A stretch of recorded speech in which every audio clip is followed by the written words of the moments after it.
Rolling sound. Yep, that's me. Here we go. I'm singing. Fuck yeah. Okay, it's going down. Okay, so now we can introduce the podcast and explain what the fuck we're doing up here. What are we doing? First of all, we're getting stoned. All day, every day. All day, every day. So if you notice our red eyes are on purpose because this is the musical milestone. Stoned. All right, that was just for you.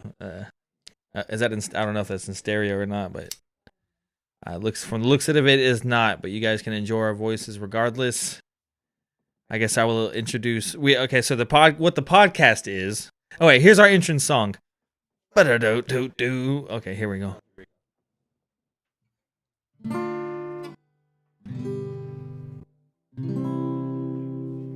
Welcome to the musical milestone.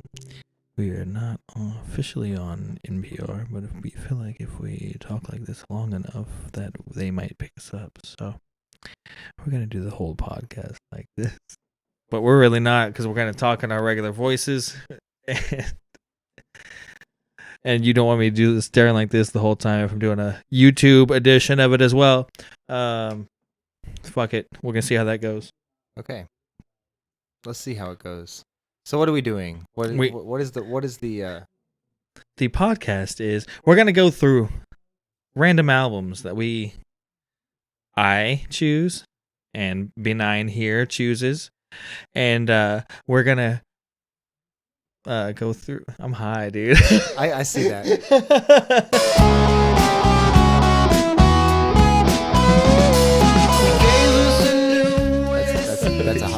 That's the whole point. So what we're doing is going through milestone albums that we feel influenced us and that we feel might be slept on.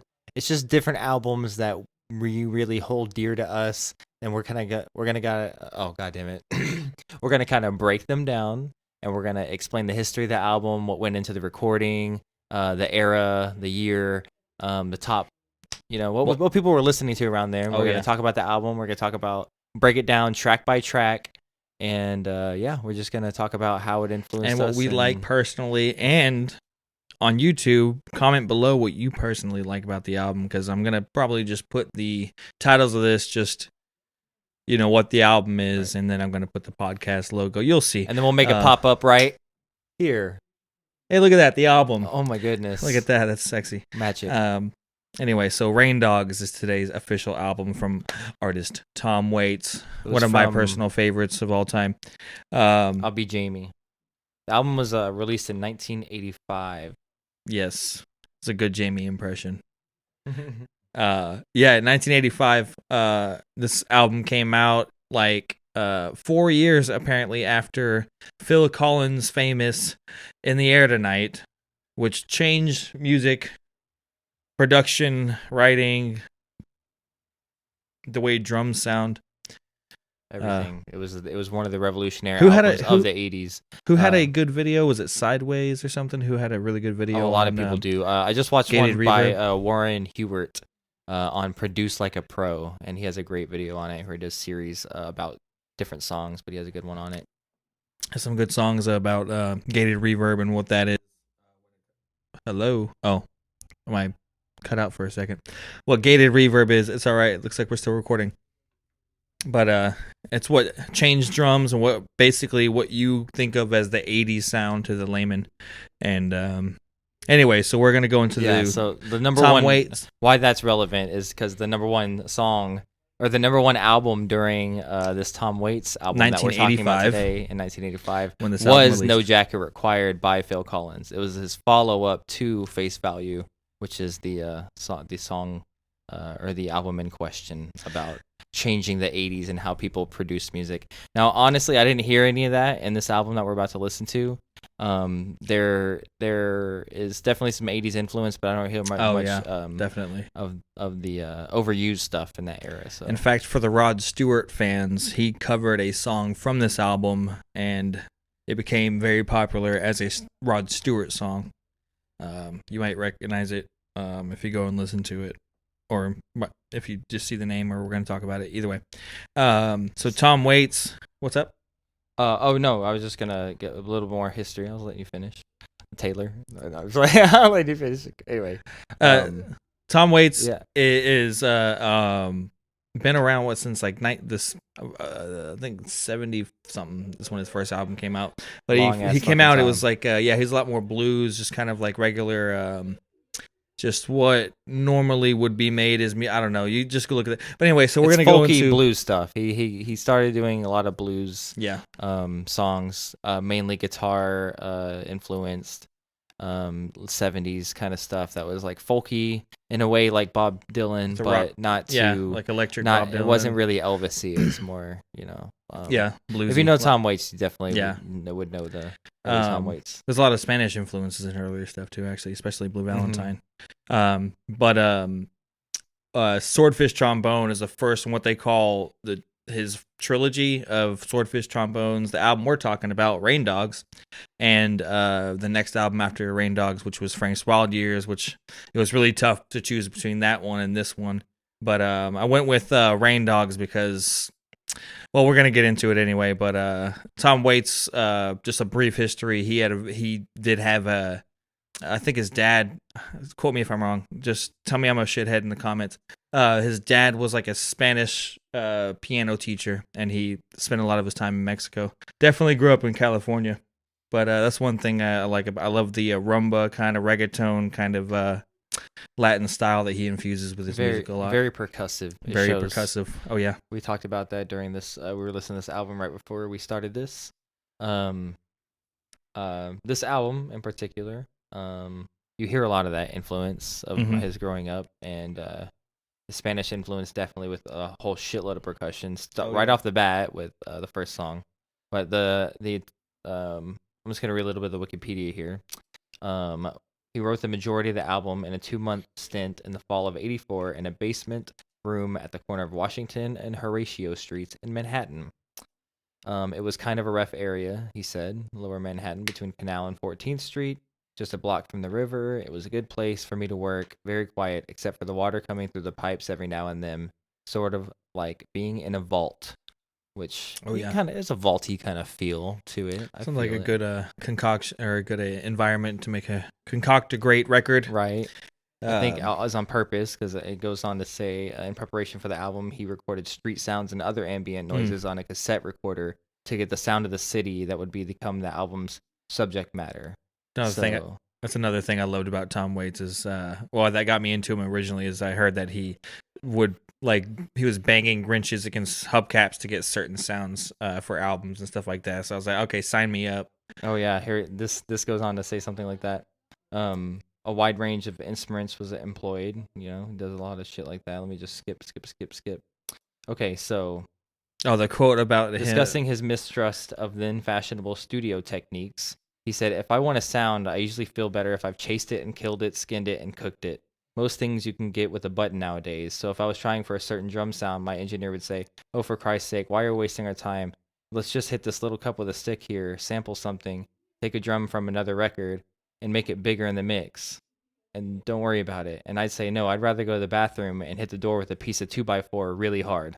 Yes. So he's right. He would rather go the extra mile to get the sound that he wanted rather than an engineer kind of manufacture it pieces. Yeah, which is a fucking awesome way to work. What sampling? I have nothing against sampling. I think you can get a lot of great records that way. Definitely. But, I love the authentic. Like only this record or this certain song has this certain sound to it. That's immediately. When it comes to sampling, I'm much more respectful to the DJ who literally cuts it on the floor, puts the beat and does whatever the hell a DJ does. I will not even get to that realm because I have no idea what the hell is going on under the hands. I just know it's very technical and it requires a lot of skill. Okay, so that's how I feel. That's where I feel sampling it is at its strongest and at its best. Whereas, if instead of just copying some snare just because it sounds good on that band's album, I'm gonna put it on my album. To me that sounds lazy. That's a lazy way of sampling. So that's how I feel Tom Waits is going on this album, and for all of his albums, it's just everybody's got a different way of how they like their songs to be made. There's in the end, it might sound like something that you've heard before, or have characteristics, but everybody's got a different way of producing, and that's pretty much what makes certain artists unique. A lot of artists unique, and kind of why you need a front man to kind of like guide things, guide a like, band and whatever project you're doing. Yeah, so he fucking got a bunch of dope musicians on here. Like Mark Ribbett. It's the first album with Mark Ribbett, right? Yes, it is the first album with Mark Ribbett. I feel like as soon as they met, it just like Tom Waits became a whole different entity. Like he most definitely. I think he was like to me. I look at Tom Waits as like Green Lantern, and every time he gets a great musician, including his wife, she's a great writer. Kathleen Brennan, from I think the next album, Frank's Wild Years, or the one after that, from then on started writing records with him. But as soon as he got Kathleen Brennan, Mark Ribbett, Keith Richards on a couple songs, and like a lot of great musicians that I noticed from reading the the liner notes and the albums, is that I see recurring musicians. I'm like, he must have trusted this motherfucker, or I can just recognize the way they play. Like, is it what one thing about the music business is like it's not just about being good at it, but being good, easy to work with, and just being like a cool hanging out. So like you see these musicians that pop up over and over again, and they're Tom Waits latches onto them, not just because of their musical ability, but just because they know that he can trust them, and it'll be a smooth session. Because musicians aren't trying to spend a shitload of money in the studio trying to fucking yell at a bass player to play the right fucking lick. Yeah. So yeah, it's really cool when you kind of find those people that you can trust and just keep making music with. It's pretty dope. There's a quote from Mark Ribbett in here. He said, Waits would play the songs on the acoustic guitar in the studio. He had this ratty old hollow body, and he would go out and spell out the grooves. It wasn't a mechanical kind of recording at all. It's a very individual guitar style, and he sort of slaps the string with the stums, and you can kind of like see that. You can hear it. There's a lot of rattling and buzzing in his earlier tracks and stuff like that. You can hear how heavy-handed he was, and that added a lot to his sound. So that was pretty cool. Oh yeah, you can kind of in him. I like when he's Mark Ribbett kind of going on about it. He said he has a great voice and just a great spirit in the studio. Very spontaneous. He moves like some kind of animal. I was trying to explain Big Black Mariah, and finally I started to move in a certain way. And he said, "Oh, why didn't you do that? Just do that to begin with. Now I know what you're talking about. It's like animal instinct." Yeah, so I totally get that too, because it's like, no, it's gotta sound like this. You're going like this. It's gotta sound like this. Yeah, exactly. Sometimes it's an expressive thing. Music is like an expressive thing. So sometimes you can't just convey it with notes and technical terms and sheet music. It takes like someone going, do it. You need to put a little emphasis on this certain note, or just give them that right. Just that kind of groove. I see what you're saying. It's the same tempo. It's the same beat. It's the same notes. The instrument. Right. You hear the human, not the instrument. Right, exactly. But you see someone going like that, you're like, oh, I get the groove now. That's the groove. Like, I see what you're going for now. So, like, when it, like, James Brown's drummer had, like, Clyde Stapleton, I think. Oh, James Brown. Yeah, he had that. Like, that's why James Brown came to him every time, because his drummer just understood that groove. Like, this is the groove I'm going for. And now they go, I'll just lock it in.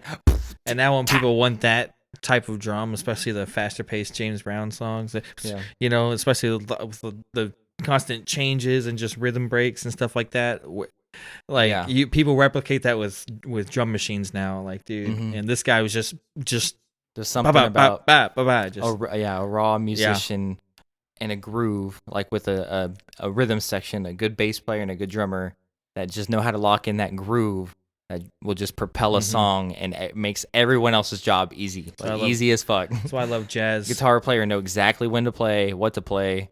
Everyone, the horns, everybody will know exactly how to just, let's do this shit. Yeah, locking in.